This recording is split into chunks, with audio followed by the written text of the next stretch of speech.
আমরা SFI Mallapur local কমিটির পক্ষ থেকে আজকে পেটুল গ্রামের যে ক্যানেল আছে সেই ক্যানেলের পাড়ে বৃক্ষরোপণ কর্মসূচি করলাম।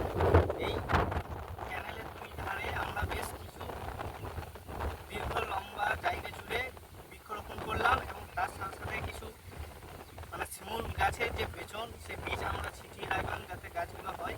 এটা এই মাঠে ক্যানেলে পাড়ে যারা কাজ করতে আসে তাদের কাছে আবেদন, এই যে গাছগুলো লাগানো হলো সেই গাছগুলোকে যেন তারা একটু যত্ন করে একটু বড় করার চেষ্টা করে, তাহলে তাদেরও খুবই সুবিধা হবে। মাঠে যখন কাজ করতে আসে, এই মাঠে কাজ করার সময় রৌদ্রে হাত থেকে একটু বিশ্রাম নিতে চাইলে পরে তখন এই গাছের ছায়াতে বসে বিশ্রাম নেওয়া যাবে। তাই তাদের কাছে আবেদন জানাচ্ছি তারা যেন এই গাছগুলোকে নিজেদের মনে করে একটু রক্ষণাবেক্ষণ করে, যত্ন করে এবং বড় করে।